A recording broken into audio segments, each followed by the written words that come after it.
Hoje eu tenho uma pergunta muito fácil para nós. Quem é você sem o seu sofrimento?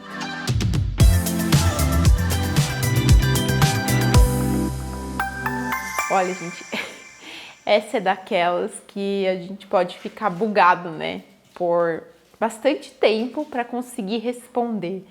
E o motivo pelo qual eu quis trazer essa temática hoje, inclusive, é porque estamos aí passando por esse período entre os eclipses e eclipses que nos convidam a abrir mão de coisas muito enraizadas na gente, que a gente vem ruminando aí por muito tempo. E, gente, quando eu falo por muito tempo, eu tô falando de muito tempo mesmo, tá? De coisas de, pode ser 10 anos, 20 anos, 30 anos, sei lá eu, que a gente tá ruminando na vida e que a gente não solta a mão da cordinha ali não, né? E essa reflexão,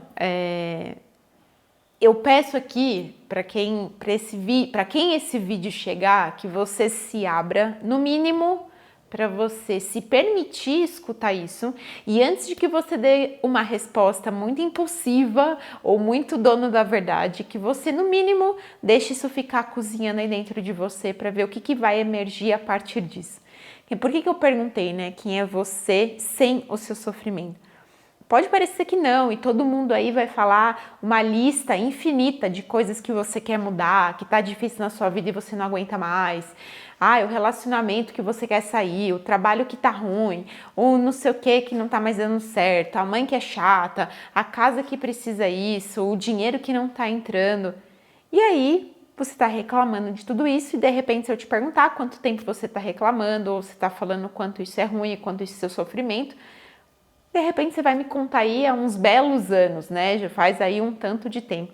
E qual que é o problema de tudo isso, tá? Eu trouxe isso para a gente refletir a um nível de identificação. E o que eu falo de identificação? Numa mente muito condicionada que a gente ainda tem, tá? Na nossa sociedade, a forma como a gente foi criado, que a escola nos ensina, que a nossa família nos educa, que a sociedade se comporta, é como se a gente tivesse que escrever uns rótulos e ir colando esses rótulos na gente. E quando a gente vai colando esses rótulos, a gente vai se identificando com papéis, com situações, com sofrimentos que a gente tem, e é como se aquilo moldasse quem a gente é. Então, se eu sofro porque eu tenho um relacionamento abusivo, se eu sofro porque eu tenho uma mãe narcisista, se eu sofro porque eu nunca consigo dinheiro para fazer o que eu quero, se eu sofro porque eu tenho amigos que abusam de mim, se eu sofro por eu não conseguir emagrecer, independente de qual seja o seu sofrimento, e aqui eu já abro um parênteses gigantesco para que fique claro que não estamos desmerecendo a dor de ninguém. E por isso que eu já falei lá desde o começo, antes de você ficar bravo e querer aí dar uma resposta muito impulsiva, se abra para aprofundar dentro do seu sofrimento, que é o quê? Não é desmerecendo a dor, mas sim olhando por que ficamos identificados àquilo que estamos sofrendo há um tempo, tá?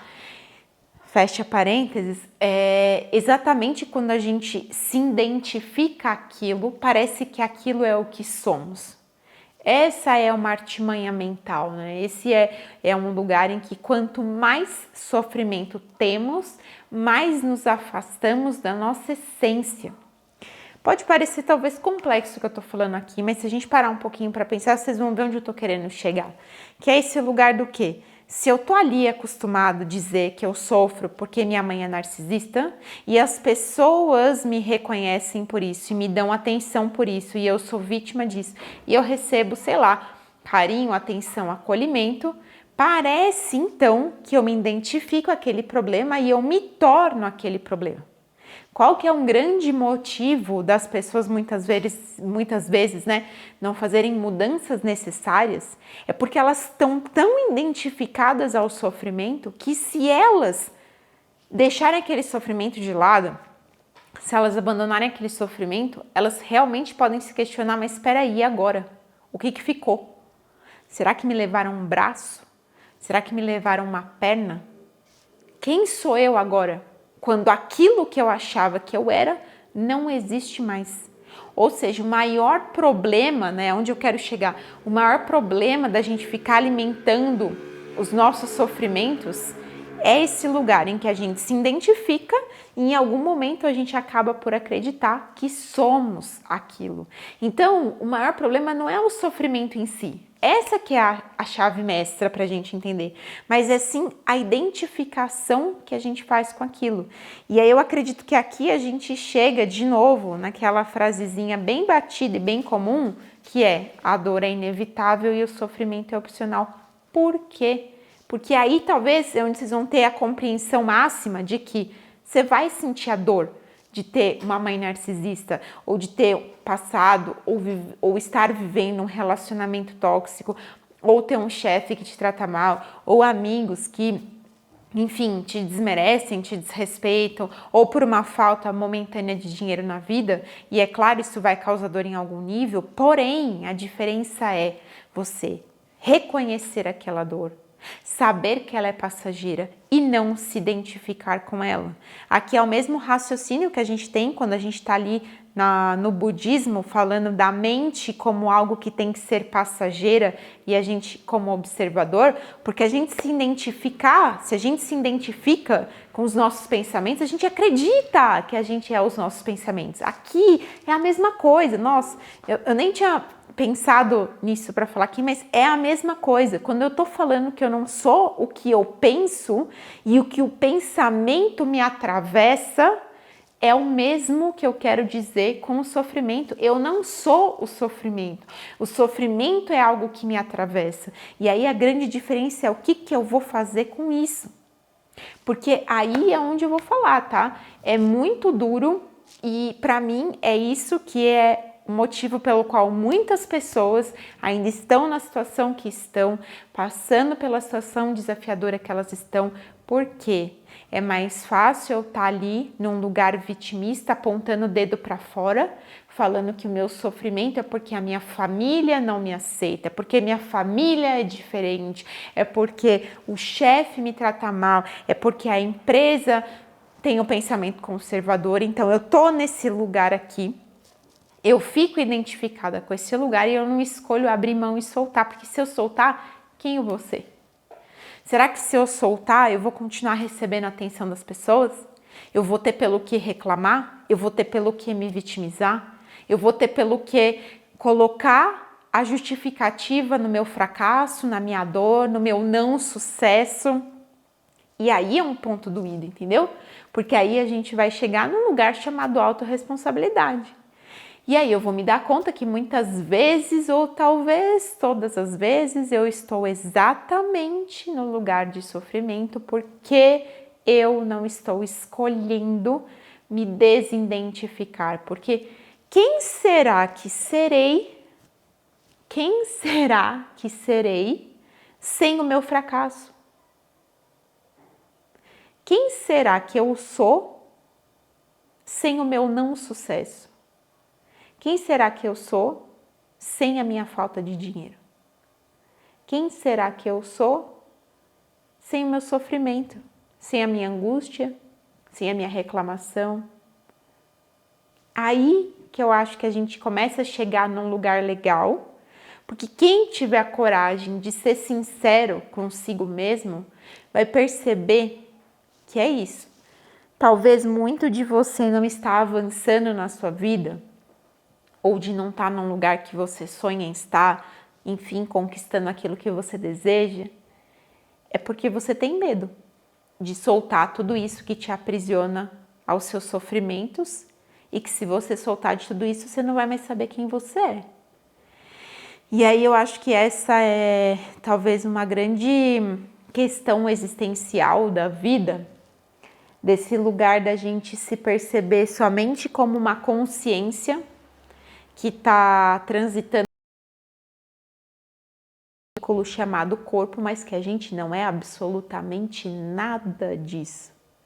Gente, vejam, o yoga tá aí, né? Uma filosofia milenar, sendo estudado sei lá eu há quantos anos, monges meditando sei lá eu por quanto tempo, para exatamente tentar se aproximar um pouquinho do que é essa consciência que observa e que observa meu corpo se movimentando, que observa os afazeres do dia a dia, mas que não se identifica com isso. Aí você vai falar assim, né, Aline, que papo de louco é esse? Tá, talvez seja, mas será que esses questionamentos não são pertinentes para essa jornada que a gente chama de vida? Porque imagino eu que as verdadeiras respostas a gente não vai ter aqui na Terra, né? A gente vai ter quando a gente sair daqui. E aí a gente realmente perceber que esse corpo que eu achava que eu era, gente, ele só é um pedaço de ossos com músculos e veias e órgãos, e que na hora que ele parou de funcionar e a minha real, né, essência foi para um outro plano e continua existindo, esse corpo aqui, gente, vai virar alimento da terra, né? Das cinzas eu vim, para as cinzas eu voltarei. Então, o quanto será que a gente não deixa, né, de viver, de alimentar certos sofrimentos e de fechar certos ciclos, porque a gente não sabe o que vai ser da gente se a gente fechar tudo isso, né? Eu tenho aqui, por exemplo, para partilhar até com vocês uma experiência, muita gente aqui já sabe, eu sou educadora física por formação. E trabalhei aí mais de 12 anos na área e venho agora nesse processo de ancoramento do meu servir terapêutico. E como é desafiador entender que não é que a educação física ela deixou de existir, mas a maneira como eu servia aquilo, sim, deixou de existir, e como é que todo esse conhecimento que eu tive, esse contato e esse zelo com o corpo que faz parte de quem eu sou, se manifesta na minha vida de outro jeito, né? O quanto foi difícil para mim, sim, deixar de ser a Aline personal trainer, né? E que em algum momento, na primeira vez que eu me deparei com isso, eu falei, caraca, mas espera aí, o que eu vou fazer da vida se eu não for personal? E, gente, o quanto isso é pequeno perante a toda aí uma existência gigante e um universo de infinitas possibilidades de como eu posso manifestar esse conhecimento de várias formas. Mas é o que? É algo que eu me identifiquei como personal trainer, como professora de yoga. E aí no momento que aquilo se encerra na minha vida, se fecha como ciclo, né? Como é que eu me porto perante aquilo? Quantas pessoas eu tenho visto, né, nesse processo aí que a gente está passando de eixo touro-escorpião e de mortes e de fins de ciclos que olharam para mim e falaram assim, Aline, mas eu fui dentista por 20 anos. Quem que eu vou ser sem ser a dentista agora? E para algumas pessoas pode parecer besta, gente, mas não é. A mesma coisa, um sofrimento. Eu posso falar, Aline, mas eu sou um fracasso há 30 anos. A minha família fala que eu sou um fracassado há 30 anos. Quem sou eu sem ser um fracassado? Não é besta. O que eu posso dizer é que está muito longe de ser besta. Imagino eu que até seja uma dor muito desafiadora da gente realmente entrar em contato com ela, porque é aí que se você, né, que está me ouvindo agora, isso fizer sentido, se você realmente se conectar com isso, você vai perceber o quanto é dolorido abrir mão do sofrimento, porque muitas vezes o sofrimento diz muito sobre quem você acha que você é. E aí a hora que você tiver coragem de abrir mão disso, quem será que você vai se descobrir? Até porque muitas vezes, sei lá, seja uma profissão, um título, um sofrimento, te conecta com as pessoas, e aí que também é uma grande sacada, te conecta com certas pessoas, alimenta relações, que aí você pode virar e falar assim, beleza, mas então, se eu deixar de ser o fracassado, se eu deixar de ser o mesquinho, o pobretão, como que eu vou me relacionar com essas pessoas? Será que essas pessoas ainda vão estar aí? E, gente, muitas vezes, pessoas que chegam até mim vivendo relacionamentos, sério, muito difíceis, nada frutíferos, que você escuta meia dúzia de palavras e você fala assim, caraca, como é que você ainda tá aí, né? Como é que você tá conseguindo tá aí ainda? No fundo, é porque aquela pessoa sabe que se ela optar por ser ela mesma, por fazer tudo que ela ama e que ela tem vontade, muito provavelmente aquela que está ali do lado, alimentando o não ser daquela pessoa, ou aquilo que está totalmente desconectado com a essência, aquela pessoa talvez não vai estar mais ali não. Quantas pessoas, gente, chegam para mim, eu escuto em todos os níveis, tá? Ah, porque eu queria viajar mais, porque eu queria fazer tal coisa, porque eu queria empreender, porque eu queria isso, mas meu relacionamento não dá, né? Porque aqui nesse relacionamento eu tenho conta para pagar, eu tenho uma casa, eu tenho que ficar aqui, eu tenho que isso. E aí quando eu pergunto assim, tá, e por que você não vai fazer o que o seu coração quer? Ah, porque talvez a pessoa aqui desse lado não me acompanhe. É nesse lugar que eu quero chegar. Que a gente fala que a gente quer sair do sofrimento, a gente fala que a gente quer mudar, mas essa talvez não seja tanto uma verdade. Talvez algum lugar dentro de nós queira fazer tudo isso e esse lugar se chama alma, mas existe um outro lugar chamado ego e mente que não nos deixa sair, porque quem eu serei sem um relacionamento de 6 anos, 10 anos? Quem eu serei sem ser a profissão de 20 anos, 30 anos? Gente, a gente não precisa ir muito longe. Para minha avó tem 80 anos, nem é uma geração assim, uau, tão distante. Na cabeça dela é incompreensível alguém transitar por tantas profissões ao longo de uma vida inteira.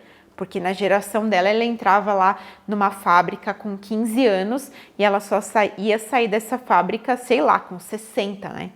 Então, assim, o que é toda essa transição que a gente passa hoje nas gerações que a gente tá, que há um tanto de tempo eu sou uma coisa, daqui a pouco muda, eu sou outra coisa, daqui a pouco muda, eu sou outra coisa. A mesma reflexão vale para os nossos sofrimentos. Então, eu queria deixar aqui um pouquinho dessa pulga atrás da orelha. E é para você ser sincero com você mesmo, porque não precisa ser comigo, até porque a vida não é minha, né? Eu já tenho aqui todos os meus novelos para eu desenrolar sobre aquilo que são as minhas identificações, porque não se iludam, tá? Por favor, não vamos cair na ilusão de achar que ninguém aqui é identificado com o seu sofrimento, porque essa é uma mentira não para mim, mas para você mesmo. Então, aonde são aqueles lugares em que você está identificado por, que você alimenta, que você sustenta, e o grande motivo por você não estar num lugar mais próspero, mais frutífero, é porque talvez você nem saiba quem você vai ser naquele lugar, ou as pessoas que vão se manter na sua vida, se você abrir mão de certos sofrimentos ou de certos papéis que você exerce. E aqui é onde entramos mais uma vez na temática que vamos trabalhar aí para o nosso 2024 inteirinho, que é o eixo Áries Libra. E aí a gente está falando, gente, literalmente de um eixo relacional, de um eixo em que em Áries eu estou falando do fogo primordial, o fogo que não se contamina. Gente, todos os elementos, terra, água, ar e fogo. Fogo é o único elemento não contaminável. Então, quando eu falo de Áries, eu falo de fogo, eu falo de algo que não se contamina, e aí eu falo de quem? Do eu. Da minha individualidade mais instintiva, mais pura, dos meus desejos mais intrínsecos, dos meus limites, daquele lugar que eu tenho que olhar para o coleguinha e falar: não, não vou, não, não quero, não, obrigada. E eu honro a mim mesmo. E aí no eixo oposto complementar eu me encontro com Libra, que é um signo do elemento ar, social, coletivo, e que se ele não tem o fogo, quem que ele vira? O fofinho, o bonzinho, o que ajuda todo mundo, o que deixa de fazer tudo aquilo que quer, porque no fundo está buscando amar e ser amado. Essa é a verdade, tá? Vamos jogar aqui as cartas da mesa. Esse lugar distorcido libriano, único e exclusivamente, não tem confiança em quem ele é, não se sente seguro, não tem autoestima, e nessa busca desesperada por amar e ser amado, ele vai lá fazer tudo para todo mundo, ele vai lá ajudar sempre, ser bonzinho, ficar com o sorrisinho de orelha a orelha, e no fundo ele vai se apagando, apagando, apagando. Em algum momento esse Áries vai incendiar o parquinho. Então essa é a reflexão que eu queria deixar para hoje. Saibam que essa será a nossa temática do próximo ano, muito intensa, sim. Então aqui a minha sugestão, que para quem isso tocou o coração, já comecem aí a olhar os seus novelos enrolados dentro desses temas, para que a gente possa voltar a ser. Eu acredito que isso é muito um chamado nesse momento, uma vez que daqui 3 anos e pouquinho, Saturno inicia a sua volta no zodíaco de novo, entrando num signo de Áries. E aí, gente, com Saturno em Áries, quem não olhar para si, para sua individualidade, honrando a sua essência, vai ser puxado pelo papai Saturno muito bem.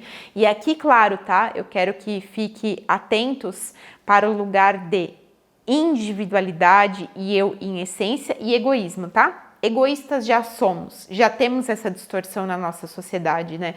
Já temos o fogo distorcido para o egocentrismo, para a vaidade, para esse lugar egóico, que é uma luta sim, é um chamado da alma para a conexão com a individualidade. E aqui estou falando das altas vibrações do fogo, então eu estou falando desse meu lugar de essência, de honrar meu coração, de honrar meus desejos, de impor os meus limites para que não avance meu espaço sagrado.